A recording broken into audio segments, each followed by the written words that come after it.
La Virgen de Guadalupe es el milagro americano. O sea, cuando digo americano, digo de todo el continente americano, porque acá los gringos dicen americanos solamente los que están en, en Norteamérica, en Estados Unidos. Todos somos americanos porque todos somos parte del continente. Pero es el gran milagro de la conquista, de la evangelización de América. Cuando uno estudia la historia de la evangelización y conquista de América, esa historia no se entiende, mucho menos la historia de México, ¿no? Sin la irrupción agresiva de Dios en la historia, y sobre todo de la Madre de Dios en México. Un momento donde no se convertía ni un azteca, y así lo escribe ni más ni menos que Fray Zumarra, que era el obispo de Ciudad de México, en lo que se conocía como Ciudad de México, Nueva España, ¿no? Antiguamente. Si acá no pasa algo pronto, le escribe a Carlos V, creo que ya por 1528. Si acá no pasa algo pronto, tenemos que volvernos todos a España, porque los mexicanos eran inconvertibles, esa era una realidad.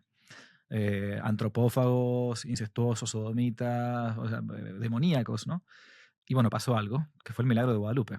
No es el tema de la devoción para nada más que el rosario para las viejitas. No, no, no. El milagro del Tepeyac es un milagro que cambió por completo la historia del continente, de la evangelización. No solamente por la tilma milagrosa, sino por los milagros que hizo después esa tilma y la cantidad de indios que se convierten en masa y que antes eran inconvertibles. Entonces, ¿quién es la Virgen de Guadalupe? Para mí, bueno, es la emperatriz del continente entera, que tiene un santuario ahora en México y tiene un santuario en Estados Unidos. Lo resumo al máximo. El cardenal Burke fue obispo de La Crosse. La Crosse es una diócesis en Wisconsin, que es un estado que está al norte de Estados Unidos, cerquita de Canadá, ¿no? Y armó un santuario hermosísimo, un santuario hermanado con la Basílica de Guadalupe en México, y consiguió todos los títulos de parte del Vaticano. Entonces hay un santuario de Guadalupe en México, que es el original, con la tilma y todo, y hay un santuario hermanado en Estados Unidos. Lindísimo, muy parecido a la Basílica Antigua de Guadalupe, que a mí me gusta mucho más que la moderna, ¿no? Que la que está actual. La antigua Basílica de Guadalupe, la histórica Basílica de Guadalupe, que está, si uno va ahora al Tepeyac, que está al lado del antiguo templo, es preciosísimo. Bueno, y esto se encuentra, entonces, el Estados Unidos se encuentra arriba de una montañita muy hermosa. Muchísima gente va sobre todo los fines de semana, y el cardenal Burke me nombró a mí capellán para el pueblo hispano de este santuario. Entonces, por más que yo resido en San Francisco, viajo una vez cada mes y medio, allí estoy unos días haciendo la misa, confesando, dando conferencias, haciendo videos también para el santuario, y después regreso de vuelta para acá, para San Francisco. Así que es un lugar que si algún día están por ahí cerquita, vale la pena visitar. Increíble, padre. Oiga, padre, una de las cosas las cuales a mí me sorprenden bastante es el hecho de que el catolicismo, número uno, que usted lo defienda de tal manera, en un país como Estados Unidos, el cual es principalmente protestante, si no me equivoco. Y me gustaría preguntarle a usted, padre, ¿qué le respondería a esos cristianos protestantes que le dirían a usted que está idolatrando una imagen? Bueno, a ver, en realidad la idolatría de imágenes es uno de los tantos caballitos de batalla que tienen los protestantes cuando te quieren criticar la fe católica. Es más que nada por ignorancia, más que por otra cosa. Ellos se basan en algunos textos del Antiguo Testamento que interpretan siempre mal. ¿Por qué? Porque los textos típicos del Antiguo Testamento es que no tendrás que otros dioses, no adorarás imágenes y qué sé yo, se refieren ni más ni menos que a aquellos, en el contexto del texto de los dos textos del Antiguo Testamento, a aquellos judíos que estaban tentados en el exilio, todavía en la diáspora, sin todavía llegar a la tierra prometida, en adorar imágenes de dioses falsos, pongámosle, Palas Atenea, Afrodita, Baal o quien fuera, porque al final de cuentas uno, como le pasa a un católico que se va a un país pagano, y puedes terminar mundanizándose. Y puede terminar haciendo estupideces tipo tarot, reiki, mindfulness, yoga y cualquier idiotez que andan de vuelta, que la gente compra cualquier cosa, ¿no? Bueno, entonces algo parecido le pasaba al pueblo de Israel, que no se postraran ante imágenes. Sin embargo, también en el libro, por ejemplo, del Éxodo del Antiguo Testamento, Dios mismo es el que le manda a los judíos a hacer imágenes. ¿Cómo? Y cuando hacen el Arca de la Alianza, por ejemplo. Les manda a hacer ángeles, por ejemplo, imágenes. O sea, ¿cómo es la cosa? No, no, no. Bueno, ¿qué sucede entonces? Muchos protestantes, que repiten como loro, por cierto, ¿no? Algunas frases bíblicas, cuando se encuentran con este tipo de respuestas, pero como, entonces las imágenes a las que no hay que adorar no es la imagen, y tampoco un católico, por cierto, tampoco uno adora la imagen. Uno sabe que es un pedazo de yeso, sabe que es una pintura que tiene pigmentos y cuadros, y que yo cuando beso foto de mi madre, sé que ese pedazo de papel o ese celular o lo que sea, no es mi mamá. Es un signo que evoca a mi abuelita que está muerta. O que evoca, no sé, qué sé yo, a mi madre, mi padre, mi hermano, en fin.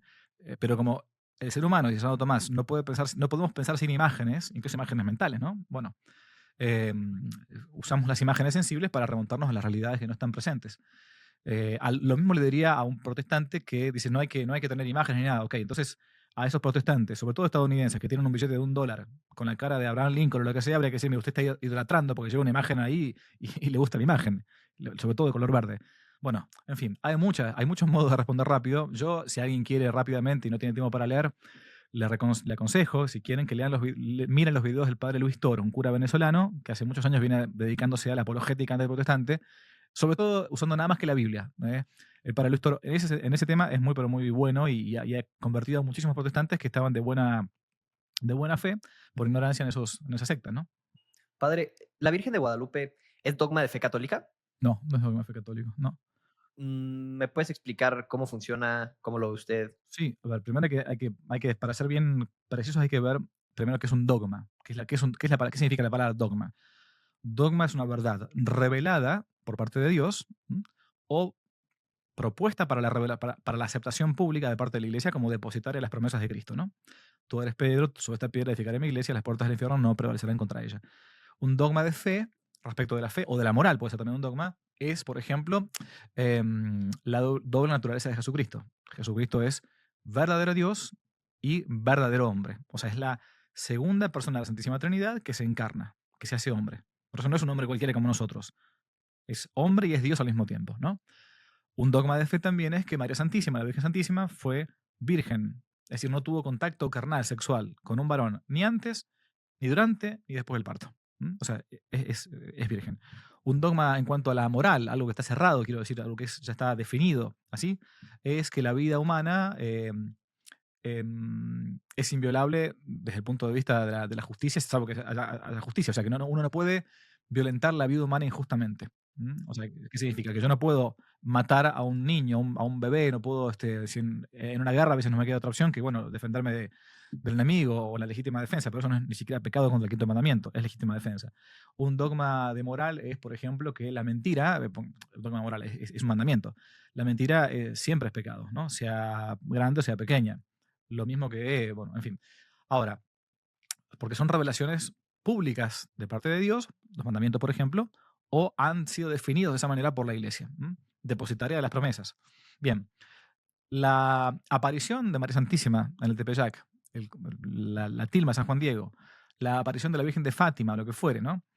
Son, al final de cuentas, apariciones privadas que la iglesia reconoce como algo cierto, verdadero, por la cantidad de milagros que se hizo y todo, pero no forman parte de la revelación. Dios nos reveló eso de modo público. La revelación termina con la muerte del último apóstol, que es quien termina, algunos escriben los evangelios, otros no escriben nada, pero se mantiene con la tradición, con T mayúscula de la iglesia, que muere con la muerte del último apóstol, San Juan. Pero todo lo demás es propuesto para creer. Todas las cosas que no son dogma, pero no son parte de la revelación pública. Por lo tanto, si yo no creo en la Virgen de Guadalupe, eh, por diversos motivos. No creo porque nací antes de 1531. O sea, Santo Tomás no conoció nunca a la Virgen de Guadalupe desde 1200, pero no por eso dejaba de ser católico. ¿Mm? Eh, o yo nací después de 1531, la aparición de la Virgen, ¿no? Pero, qué sé yo, no sé, no me llama, no la conozco. Por ejemplo, no la conozco. Vivo en Indonesia, soy católico de Indonesia, y nunca nadie me habló de la Virgen de Guadalupe. No tengo por qué conocerla tampoco, porque no forma parte del catecismo. O la conozco, pero ¿saben qué? No me llama mucho la devoción. No dejo de ser católico por eso. Porque no es una revelación pública. Así como rezar el rosario. ¿Es pecado no rezar el rosario? No, no es pecado, porque no hay un mandamiento que usted debe rezar el rosario. ¿Es bueno? ¿Es conveniente? Claro que sí, seguro que sí. Pero no es que yo dejo de ser católico porque no rezo el rosario. Sería un disparate. Jesús nunca rezó el rosario. Padre, Padre, no, más Leo, que ya iba a hacer otra pregunta no, yo. nosotros dos somos orgullosamente guadalupanos, somos mexicanos, de hueso colorado, y nos fascina leer. Es una de nuestras pasiones. Nos gusta leer, nos gusta aprender. Yo recientemente estaba leyendo un libro acerca de, pues, los mitos que nos llegó a contar el sistema educativo, así como el gobierno mexicano a través de la historia.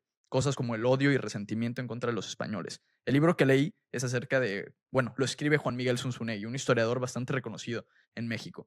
Y en el libro de Los mitos que nos dieron traumas, él habla acerca de un tema que a mí no me pareció nada. No me gustó nada acerca de cómo él abarcó ese tema, y es el tema de la Virgen de Guadalupe. Hablando acerca de la Virgen de Guadalupe, Juan Miguel Zunzunegui dice que la Virgen de Guadalupe básicamente ha vuelto a los mexicanos humildes, pero humildes en el sentido como un mexicano agachón. Así se expresa él. Un mexicano sumiso, un mexicano que no se atreve a voltear hacia enfrente y que está siempre mirando hacia abajo. Así que me encantaría que usted escuchar su respuesta acerca de cómo abarcaría este tema con Juan Miguel Zunzunegui, porque a mí me pareció horrible la manera en la que él se expresa de la Virgen de Guadalupe. Bueno, evidentemente debe tener algún trauma no resuelto con ese tema o con su madre o con quien sea, pero basta conocer un poco la historia de México para decirle a un cristero de la década del 20, del siglo XX, que eran sumisos. Es que no solamente eso, sino que iban al frente gritando "Viva Cristo Rey" y María Santísima de Guadalupe. Entonces basta con digamos, mostrarle un poco la historia de lo que fue el pueblo mexicano hace 100 años, justamente estamos ahora celebrando, recordando los 100 años de la contrarrevolución cristera, para decirle que justamente contra, como se decía en Roma, ¿no? Contra facta non sunt argumenta. Contra los hechos no hay argumentos. Bueno, aquel que me diga que un mexicano fue sumiso me tiene que borrar de un plumazo los 3 años de guerra cristera. ¿No? Que no solamente no fueron sumisos, sino que al contrario, se levantaron para derrocar a un tirano como era el Masón de Calles. Pero bueno, hay gente que habla por hablar también, ¿no? Padre, justamente es el tema que queríamos que nos ayudaras a entender un poco más. Creo que existe, bueno, no creo, estoy seguro que existe un gran desconocimiento, inclusive aquí en México, acerca de la guerra cristera, simple y sencillamente por el sistema educativo que tenemos. En el sistema educativo de hoy, la guerra cristera no se toca en más de 5 páginas en todos los años de la educación y se toca muy por encimita, no menciona lo que acabas de decir, que Plutarco Elías Calles era un masón, anticatólico, antimexicano, y las razones verdaderas de la guerra cristera casi pintan a los cristeros como fanáticos que querían que la iglesia gobernara el país. Es decir, manipulan mucho la verdad. Me encantaría que pudiéramos desmenuzar un poquito, como si fuera una cebolla, ir desmenuzando, quitándole capas, para que nos expliques qué fue la guerra cristera y por qué sucedió.